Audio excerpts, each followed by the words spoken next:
Fala galera do Django Songs, tudo jóia pessoal? Bem-vindo a mais uma resposta aos inscritos aí. Para você que ainda não é inscrito no canal, muito bem-vindo. Inscreva aqui no canal, ative as notificações em todas, tá? E não esqueça de curtir e de compartilhar também para ajudar mais gente, beleza? Hoje nós vamos conversar com o Samuel Costa, beleza, Samuel? Ele tá falando assim, ó, tem um trinca com 11 anos de idade, ele galou uma fêmea no passado, só que me roubaram ela antes de tirar os filhotes. Aí não fiquei sabendo se ele estava fértil devido à idade. Tem algum tratamento para fazer antes de colocar ele com outra fêmea? Sou Samuel de Alfenas, Minas Gerais. Obrigado e a paz do Senhor Jesus. Paz do Senhor Jesus para você também, amigo. Cara, 11 anos de idade é totalmente tranquilo, tá? Tem trinca-ferros com 20 anos de idade galando fêmea, tá? E enchendo ovo sem problema.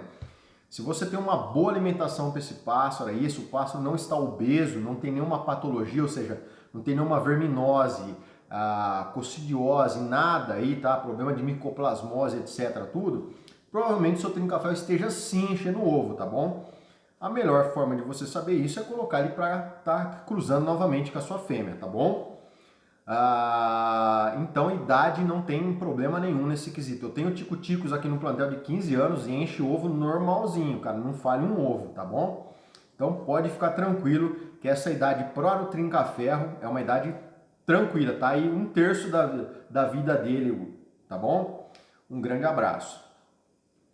O Moacir Cel, beleza, Moacir? Vamos lá. Quando eu posso começar a fornecer a vitrine reprodução para os meus trinca-ferro? Moacir, eu acho interessante você oferecer talvez um suplemento aí, para dar uma potencializada, só a partir do final de agosto, tá? Começo de setembro você coloca para esses pássaros. Antes disso não é interessante, tá? Pessoal, tem gente que fala aí questão de temporada, o passarinho tá pronto, coloca tal. Geralmente, pessoal, passarinhos que nascem muito fora da temporada não costumam sair pássaros muito fortes, tá? Fortes que eu falo não é questão de forte de cantar, é fortes às vezes de sistema imunitário, tá bom? Então, quando o pássaro está no pico do auge reprodutivo, cara, o hormônio do pássaro, os hormônios que estão também na fêmea, favorecem o quê? Um melhor aporte de nutrientes também para o ovo. E o seu filhote, ele vai ter uma saúde totalmente dependente do nutriente que tiver nesse ovo. Porque existem alguns problemas com vitaminas, etc., que a falta deles no ovo faz com que depois do seu pássaro nascer, ele às vezes até 10, 11 dias de idade, ele manifesta sintomas de uma deficiência que ele tinha no ovo, tá? E problemas que podem acarretar até para a idade adulta, tá bom? Então, quando você for fornecer alguma coisa, forneça dentro do período reprodutivo realmente daquela ave.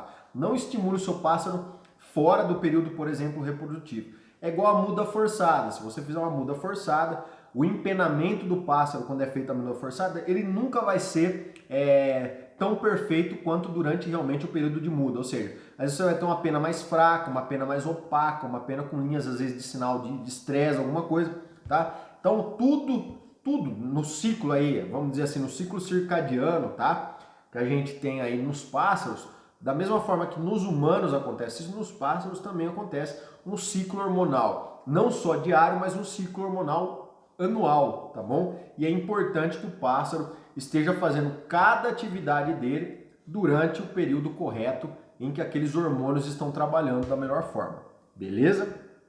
Um grande abraço aí.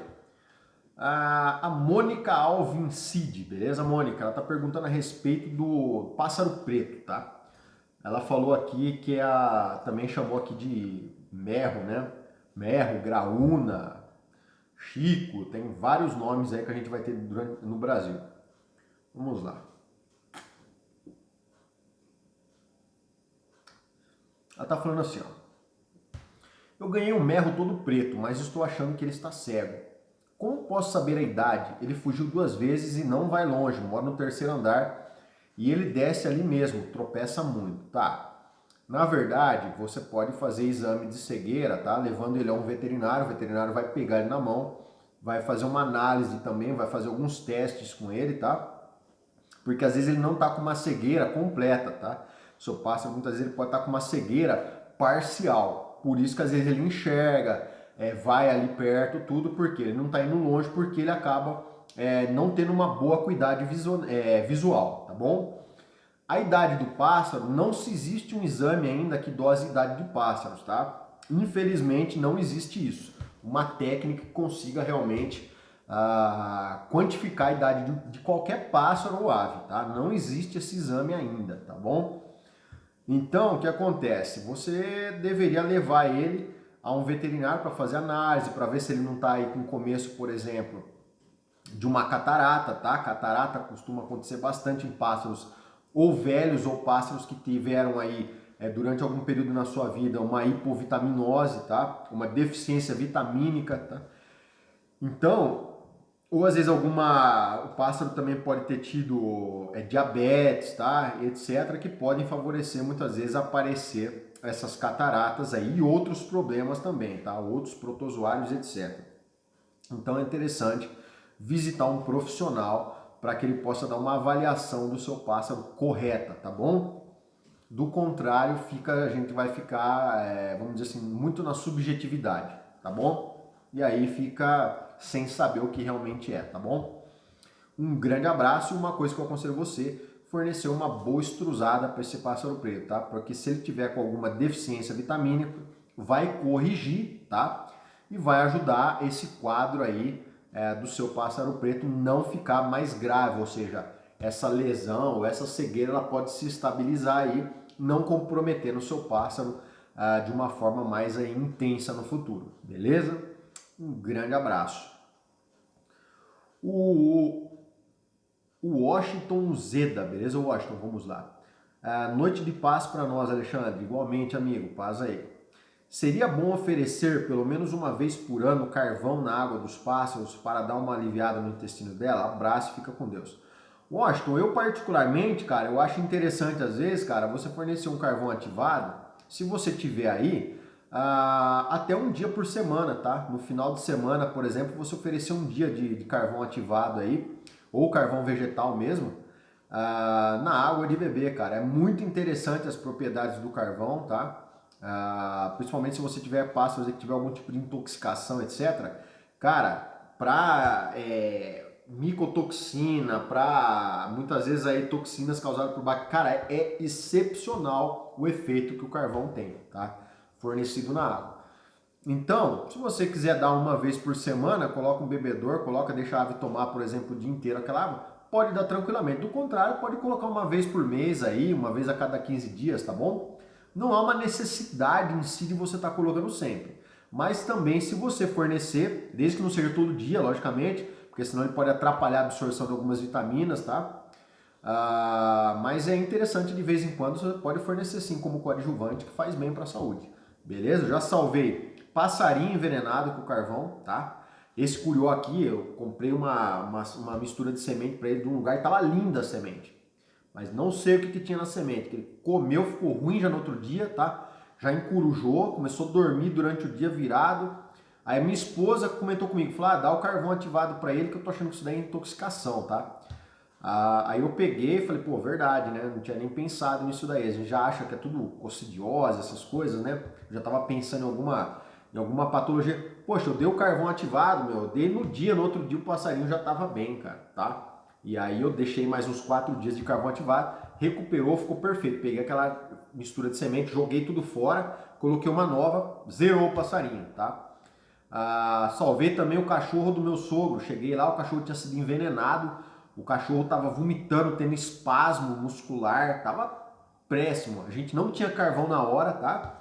A gente pegou o carvão de churrasqueira, eu peguei, moí o carvão de churrasqueira, coloquei, misturei na água e dei pro cachorro beber, tá? A gente colocou, não sei se a gente colocou numa seringa grande, se foi na seringa ou se eu abri a boca dele e coloquei, tá? E dei bastante carvão ativado. O cachorro tomou aquilo, foi pro mato, ficou um dia sumido no mato, voltou bom, tá? Vivendo perfeitamente, tá? Se não tivesse dado carvão, tinha morrido, não tinha passado daquela noite. O cachorro tava, vocês não viram o estado do cachorro envenenado, é a coisa mais feia de ver. Dá dó de ver o bicho envenenado. É uma judiação que ainda tem gente que dê veneno para cachorro. É um absurdo isso aí, tá? Mas infelizmente tem pessoas inconsequentes, tá? Pessoas aí que não pensam muitas vezes e tem esse tipo de atitude aí que eu acho deplorável, você matar um bicho envenenado, que é só a pessoa que vê não sabe o sofrimento que o bicho passa para morrer, tá? É uma judiação realmente. Mas graças a Deus lá, Aquele dia eu fui no meu sogro à noite, era quase meia-noite quando a gente fez isso daí, que o cachorro ele apareceu lá umas 11 horas mais ou menos aí dando espasmo muscular, coitado, não conseguia nem parar, tava com as pernas arrastando, tendo convulsão, tava horrível, tá? E graças a Deus a gente conseguiu salvar ele com o carvão. Então ele é muito bom para você utilizar num momento crítico aí, principalmente de uma intoxicação, envenenamento, se o pássaro comeu alguma coisa que não era para comer, etc. Pode usar que faz muito bem, beleza? Um grande abraço aí. E quem tiver curiosidade, tem várias publicações a respeito disso, usado na medicina também o carvão, mas pouca gente costuma falar sobre isso, tá bom? Um grande abraço aí. O Márcio Lucas, beleza, Márcio? Vamos lá. Boa tarde, meu patrão. Eu tenho um tico-tico que está com o pescoço pelado e cabeça. O que fazer? Primeira coisa, Márcio, se você não fornece extrusada, comece a fornecer uma extrusada top para esse tico-tico, tá? Isso, na maioria das vezes, é problema nutricional. Em segundo coisa que você pode fornecer também para dar uma corrigida assim a curto prazo, forneça hidrovite, tá bom? Para ele pelo menos uns 30 dias na água de beber. 4 gotas em 50 ml, troque todos os dias, bebedouro ambar, tá? E provavelmente pode ser que ele nasça essas penas aí. Se não nascer agora, assim que ele fizer a muda de pena, ele já vem com a cabeça completa, tá bom? Porque às vezes também o pássaro segurou muda e aí não vai nascer antes dele entrar realmente no processo de muda. Beleza? Um grande abraço aí. O José Elias Brazão. Beleza, José? Vamos lá. Alexandre, quando eu compro as misturas de sementes, eu lavo e coloco para secar no sol. Estou fazendo o correto ou não? José, eu não acho interessante. Por quê? Se você lava, você está umedecendo essa semente. A probabilidade, por causa dessa semente, já ser uma semente antiga, tá? Que a maioria das safras, aí você vai ter safras aí de 1 ano, às vezes, tá? Que estão guardadas. Ela acaba perdendo, às vezes, aquela película protetora que isola ela, às vezes, dessa umidade do ar, tá? O que acontece? Quando você molha essa semente, se você não tem um controle realmente apurado em relação ao nível de umidade que essa semente ficou, há uma grande probabilidade de você ter proliferação fúngica nessa semente, tá? E aí ela pode liberar micotoxinas ou aflotoxinas, no caso, tá? Que podem ser tóxicas para o seu pássaro e levar o seu pássaro a um quadro aí, por exemplo, de uma cirrose hepática, tá? De um dano realmente que pode levar o seu pássaro à morte, tá? Então eu não acho interessante você fazer isso não. Se você quiser soprar essa semente, colocar no soprador, etc., beleza, tá? Agora, molhar essas sementes e depois colocar no sol para secar, sinceramente, não acho que é uma boa para estar fazendo com essas sementes, tá bom? Um grande abraço aí. O Johnny Amaral, ele tá falando assim, ó, como aumenta a testosterona do pássaro? Johnny, a maioria dos pássaros, cara, ele tem um estímulo natural de testosterona a partir do estímulo do fotoperíodo, ou seja, quando o dia fica mais longo, o pássaro, né, ele é estimulado por esse período de luz e aí automaticamente hormônios aí responsáveis por reprodução, gonadotrofina, etc, que acaba estimulando, né, os testículos do pássaro a produzir testosterona, espermatogênese, etc, tá? Entram em funcionamento e o pássaro naturalmente começa a aumentar a testosterona, tá? Uma das coisas que aumenta bastante a testosterona do pássaro, principalmente no período reprodutivo, são as disputas territoriais, tá bom? Quando você coloca um pássaro, por exemplo, para disputar com outro, você leva no mato, por exemplo, para ele disputar, ele está começando a esquentar. Vem outro pássaro na gaiola, você leva ele para uma baderna, por exemplo, esse contato com outra ave, tá? Isso daí estimula bastante a testosterona do seu pássaro, tá? Outro dia eu estava lendo um trabalho também a respeito de Zonotrichia,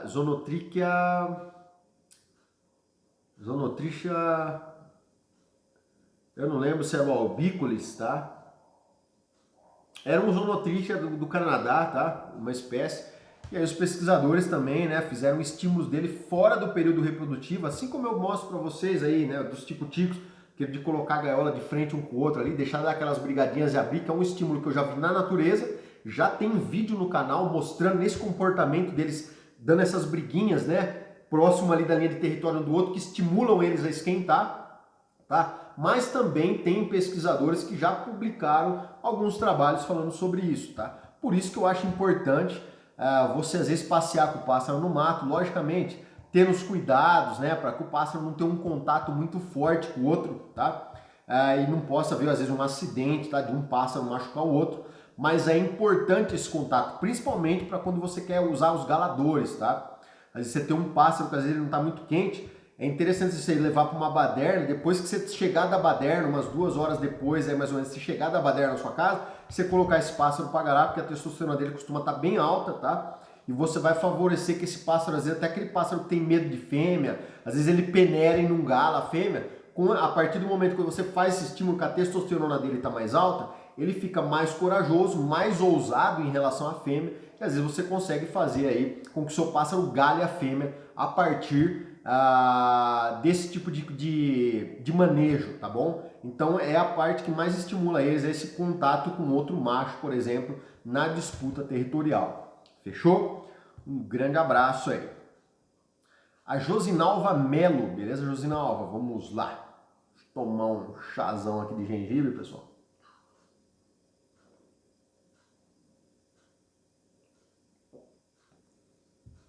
Eu gosto de um chazão de gengibre bem forte mesmo.